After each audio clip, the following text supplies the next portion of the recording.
जय हिंद, वंदे मातरम। प्यारे साथियों, स्वागत है आपका अपने चैनल में।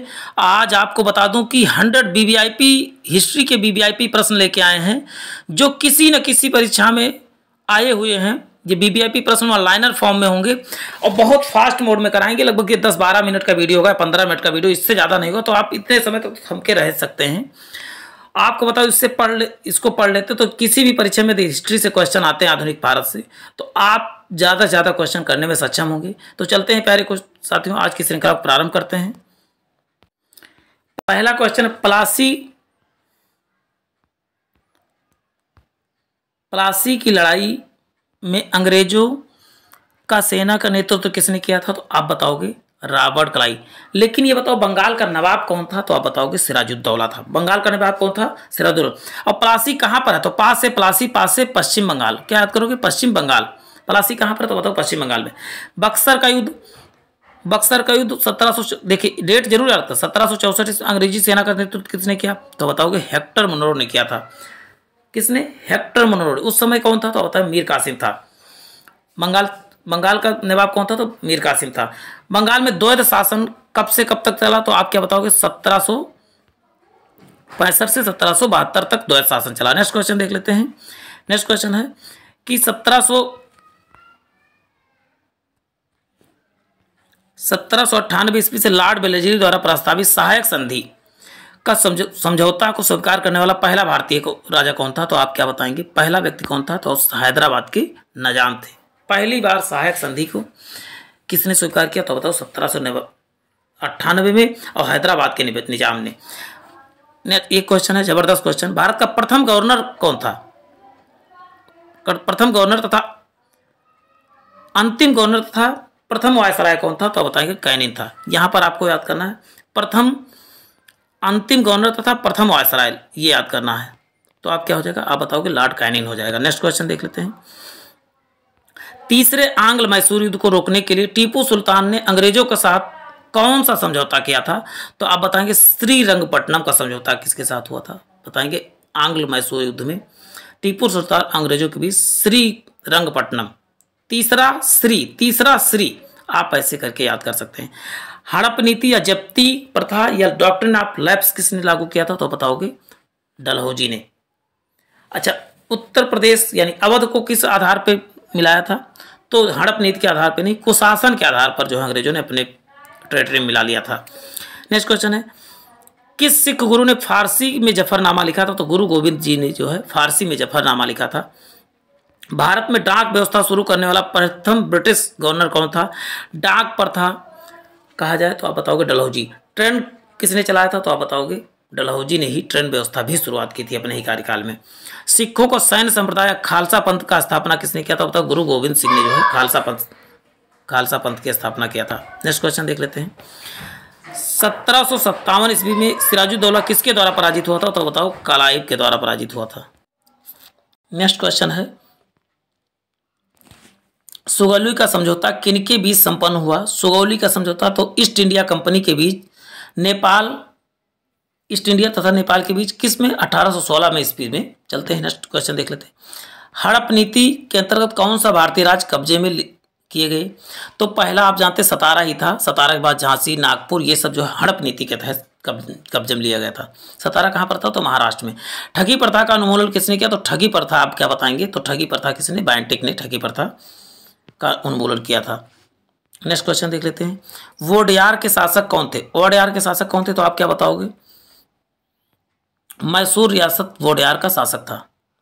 के शासक कौन थे? तो मैसूर रियासत वोडेयार के क्या थे? शासक थे। चलते हैं नेक्स्ट क्वेश्चन देखते हैं।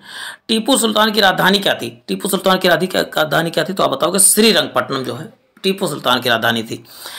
क्लाइव को बंगाल का गवर्नर जनरल कब बनाया गया? तो 1758 में क्लाइव को जो है बंगाल का गवर्नर जनरल बनाया गया था। नेक्स्ट क्वेश्चन है,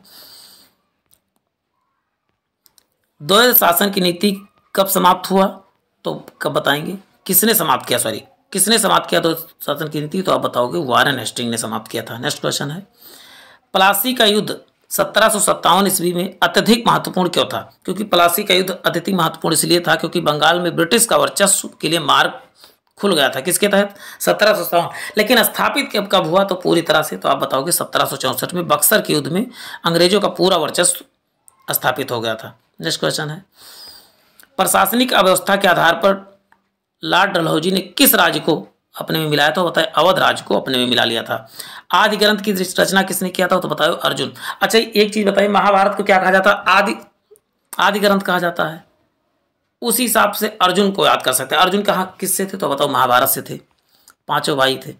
और गुरु अर्जुन देव जो है पांचवें गुरु भी थे, ऐसे भी याद कर सकते हैं। नेक्स्ट क्वेश्चन, भारत में किसके काल को इंडियन पीनल कोड या सिविल प्रोसीजर कोड या क्रिमिनल कोड पारित हुआ? तो बताओ कैनिन के समय में जो है इंडियन पीनल कोड या सिविल प्रोसीजर कोड लागू हुआ। सती प्रथा का अंत और ठगी प्रथा को किसने समाप्त किया था? तो बताओ विलियम बेंटिक ने सती प्रथा और ठगी प्रथा को समाप्त किया था। अवध राज्य का संस्थापक कौन था? तो बुरहान उल मुल्क सादत खान बुरहान उल मुल्क था। बहुत फास्ट मोड में करवाएंगे क्योंकि 100 क्वेश्चन करवाने हैं। किसने मीर कासिम तथा सुजाउद्दौला के साथ मिलकर अंग्रेजी ईस्ट इंडिया के युद्ध की घोषित किया और बाद में बक्सर के युद्ध में अंग्रेजों से पराजित हुआ?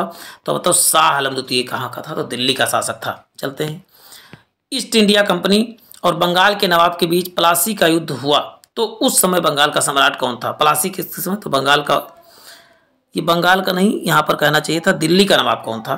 तो दिल्ली का आलमगीर द्वितीय था। और उस समय बंगाल का नवाब कौन सा? तो बंगाल का नवाब बताएंगे सिराजुद्दौला था।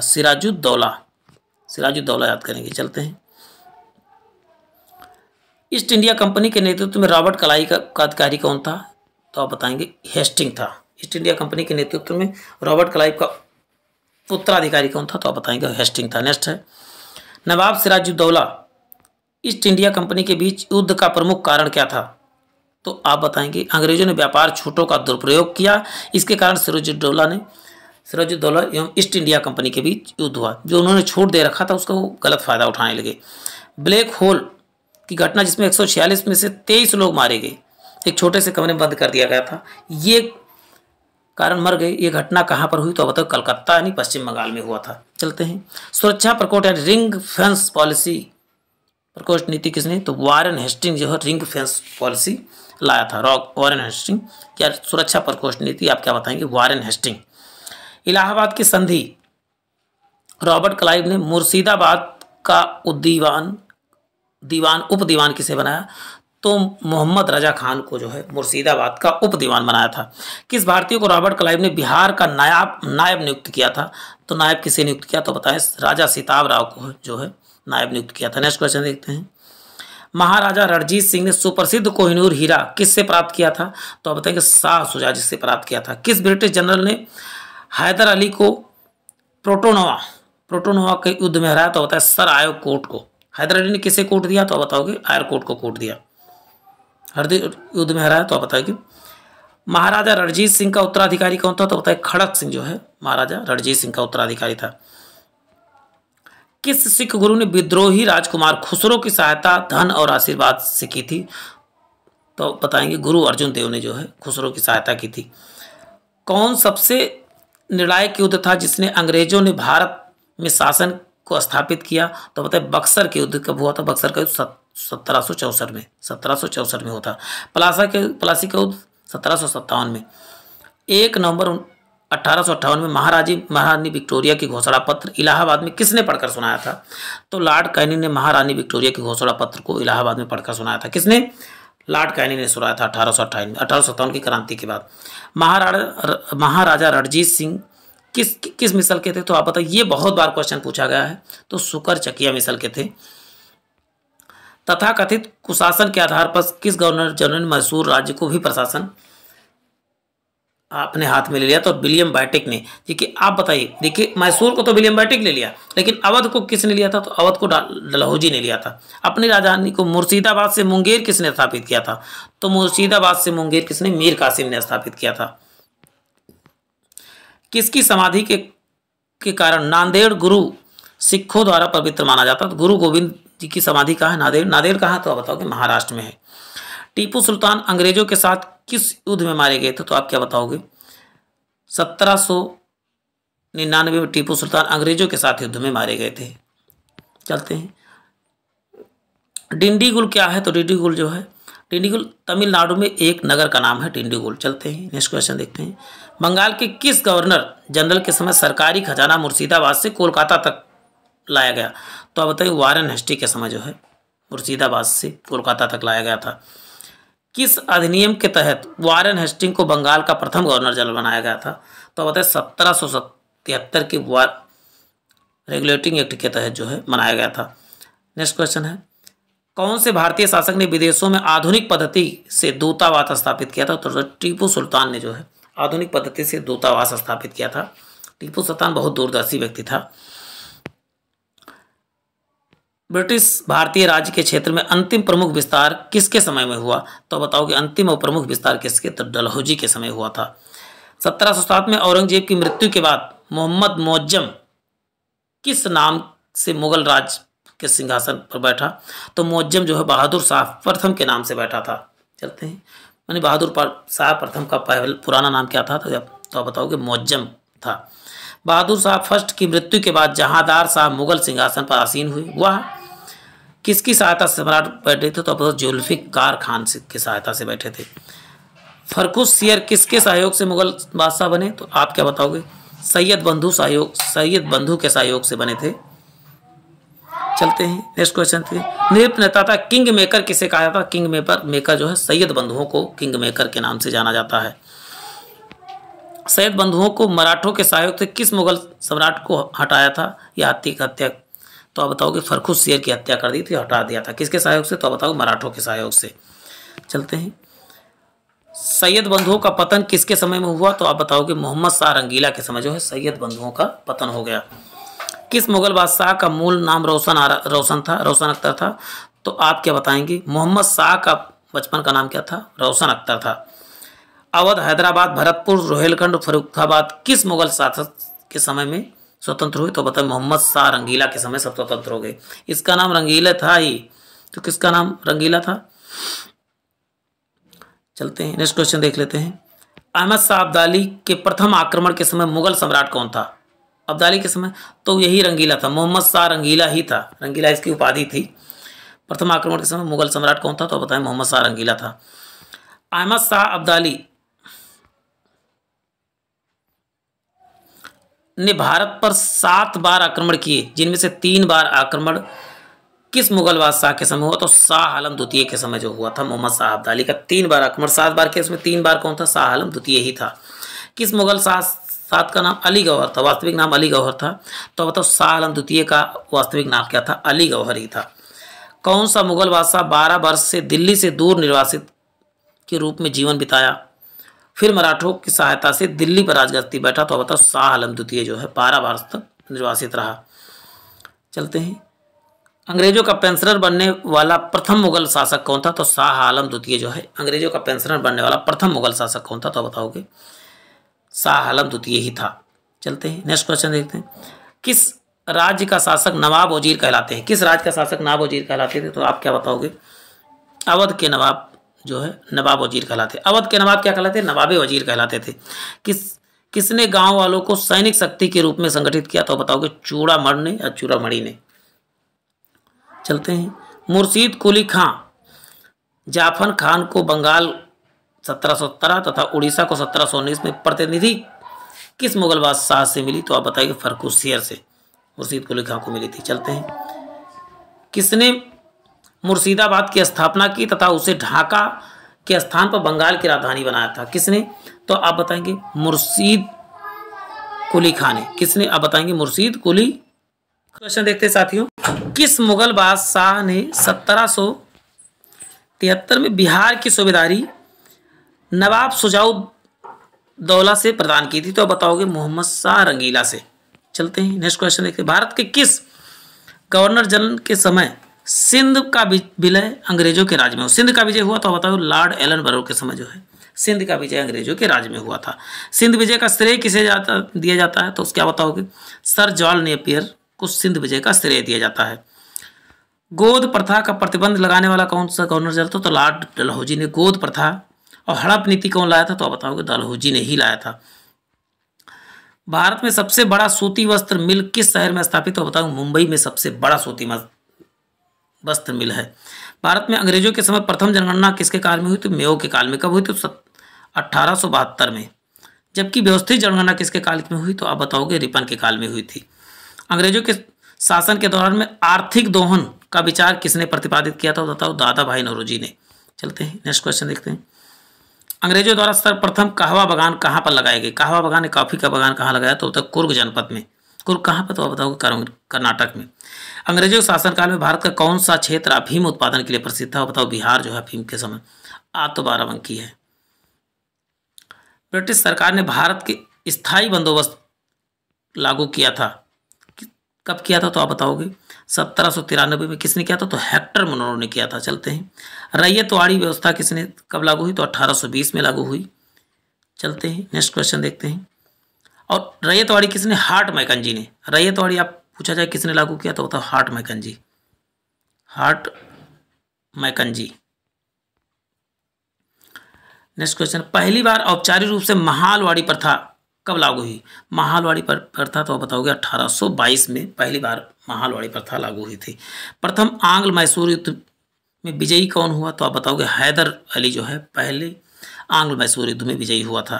प्लासी के युद्ध के समय बंगाल का नवाब कौन था? तो बताओगे सिराजुद्दौला जो है प्लासी के युद्ध के समय जो है नवाब था। 18वीं सदी में मध्य इंग्लिश इंडिया कंपनी के द्वारा बंगाल के निर्यातित प्रमुख कच्चा माल क्या था? तो कपास था, रेशम था, सोरा और अफीम था। पंजाब में सिख राज का संस्थापक कौन था? सिख राज का बताओगे रणजीत सिंह थे। भारत में सहायक संधि का जन्मदाता किसे माना जाता है? सहायक संधि का जन्मदाता डोपले को माना जाता है। सैनिक संगठन खालसा दल की स्थापना किसने किया? खालसा दल की स्थापना, खालसा पंथ दूसरा है, अर्जुन देव ने किया था, लेकिन खालसा दल की स्थापना कपूर सिंह ने किया था। भारत में ब्रिटिश भू राजस्व प्रणाली किसने अधिक लाभ प्राप्त हुआ? तो बताइए जमींदार को प्राप्त हुआ था। किसके द्वारा बंगाल, बिहार और इस्तेमारी बंदोबस्त शुरू किया गया? तो बताइए कार्निवालिस के द्वारा। उत्तरी भारत में भूमि कर व्यवस्था का प्रवर्तक किसे कहा जाता है? भूमि कर व्यवस्था का प्रवर्तक किसे कहा जाता है? तो आप क्या बताएंगे? मार्टिन बर्ड को जो है भूमि कर व्यवस्था का जनक कहा जाता है। ब्रिटिश ईस्ट इंडिया कंपनी का व्यापारिक अधिकार अंतिम रूप से किस एक्ट के तहत समाप्त कर दिया गया? तो आप बताओगे 1833 एक्ट के तहत जो है समाप्त कर दिया गया। भारत में आधुनिक शिक्षा का जन्मदाता किसे कहा जाता है? आधुनिक शिक्षा का जन्मदाता किसे कहा जाता है? चार्ल्स ग्रांट को जो है आधुनिक शिक्षा का जन्मदाता कहा जाता है। अंग्रेजी का शिक्षा का जन्मदाता किसे कहा जाता है? तो लॉर्ड मैकाले को कहा जाता है। आधुनिक उद्योग की जननी किसे कहा जाता है? तो आप क्या बताओगे? लॉर्ड कार्ल स्मार्ट को जो है आधुनिक उद्योगों का जनक कहा जाता है। जननी की जगह जनक कर लें, ठीक है। पहली आधुनिक पटसन मिल कहाँ लगाई गई? तो रिसरा पश्चिम बंगाल में। आज भी जो है पश्चिम बंगाल भारत में जो है पटसन के मामले में पहले स्थान पे है। पहले आधुनिक लोहा इस्पात उद्योग कहाँ पर स्थापित हुए? तो आप क्या बताओगे? बिहार में जो है लोहा इस्पात स्थापित हुए। कांग्रेस, प्यारे साथियों बने रहे, वीडियो बहुत अब लंबी नहीं, 1-2 मिनट में सभी क्वेश्चन 100 क्वेश्चन कंप्लीट होने वाले हैं। चलते हैं। कांग्रेस के कराची अधिवेशन का अध्यक्षता किसने किया था? बताओ सरदार वल्लभ भाई पटेल ने। 20वीं सदी में पूर्वान्ह में देश का भीषण काला काल कहाँ पर पड़ा? तो बताओगे बंगाल में पड़ा था। भारत में विकेंद्रीकरण का शुभारंभ कब हुआ? तो किसके काल में हुआ? तो लॉर्ड मेयो के कार्यकाल में हुआ था। रेल बजट को सामान्य बजट से अलग कब हुआ? तो आप बताओगे 1925 में हुआ था। ब्रिटिश नागरिकों को सर्वप्रथम किस वर्ष भारत से खरीदने और बसने की अनुमति मिली? तो बताओ 1863। भारत में जमीन खरीदने और बसने की अनुमति कब मिली? तो 1833 में। भारत में इस्पात का उत्पादन सर्वप्रथम कहाँ पर हुआ? तो आप बताओगे कब हुआ? तो आप बताओगे 1813 में। चलते हैं next question. Sir Thomas Holland के सभापतित्व में भारतीय औद्योगिक आयोग का गठन कब हुआ? तो आप बताओगे 1916 में हुआ था। पहला औद्योगिक सम्मेलन किस वर्ष आयोजित हुआ? तो बताओगे 1907 में हुआ था। 100 नंबर का क्वेश्चन। 1925 में भारत सरकार द्वारा गठित भारतीय आर्थिक जांच समिति के अध्यक्ष कौन थे? तो आप बताएंगे विश्वेश्वरैया जो थे अध्यक्ष थे। तो प्यारे साथियों 100 क्वेश्चन यहीं समाप्त होता है। फिर मिलते हैं नए सेशन में। जय हिंद, जय भारत।